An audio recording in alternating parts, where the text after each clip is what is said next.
c'est la première fois depuis sa création que nous avons la chance de réunir en présentiel, ici à Paris, les professionnels de santé, les chefs cuisiniers et l'ensemble des chercheurs qui nous ont fait la joie de se retrouver pour vivre ces secondes rencontres de l'Institut Nutrition. Alors comme vous le savez, avec la crise Covid, l'alimentation et les choix alimentaires des Français a fait couler beaucoup d'encre. Les circuits courts, le boom du local et du bio, mais encore la lutte contre le gaspillage alimentaire, l'avènement des protéines végétales dans nos assiettes. Toutes ces questions, c'est ce dont nous allons nous parler aujourd'hui. Mais ce qui nous a surtout intéressés, c'est de se poser la question de comment ça se passe dans le secteur de la restauration collective. Et en particulier, comment ça se passe pour nos mangeurs fragiles. On ne peut pas imaginer que la seule responsabilité de la transformation de nos systèmes, elle est dans les mains du consommateur. Il peut y contribuer, mais l'effort principal, il est du côté de l'offre. Et si on ne prend pas conscience de ça, on peut même utiliser l'idée que c'est au consommateur de faire l'effort comme un alibi pour ne pas changer le système de production. Mais ça veut dire qu'il faut qu'on construise un nouveau contrat social. Et ce contrat social qui va vouloir forcément dire de réintégrer les coûts environnementaux et les coûts sociaux dans les coûts de notre alimentation, ça veut dire demain payer notre alimentation plus cher qu'aujourd'hui. On doit changer de contrat social.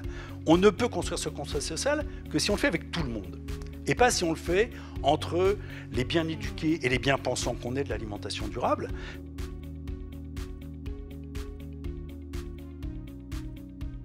On voit nos populations dans toutes les villes de France, la précarité, le besoin de solidarité alimentaire, le besoin de reconnexion à la nature, le besoin de santé, maîtriser la santé. C'est une vraie invitation au changement et il faut d'abord définir ce qu'on entend par alimentation durable, définir ce que l'on souhaite pour sa population, donc travailler sur son territoire.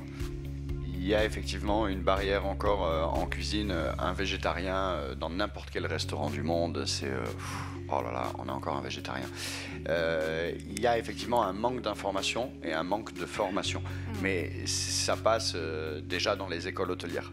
Ça commence à arriver, ça commence à se voir en termes de formation, comment travailler la protéine végétale.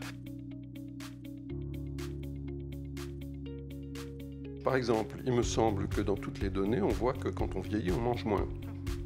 Ensuite, dans les chiffres de consommation générale et dans les observations que j'ai faites, on mange moins de viande en vieillissant.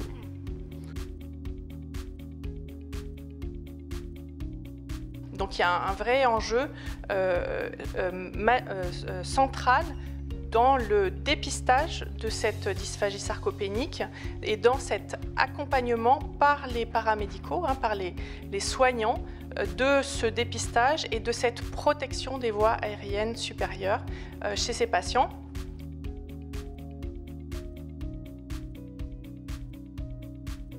Ensemble, on est plus fort, on est plus créatif.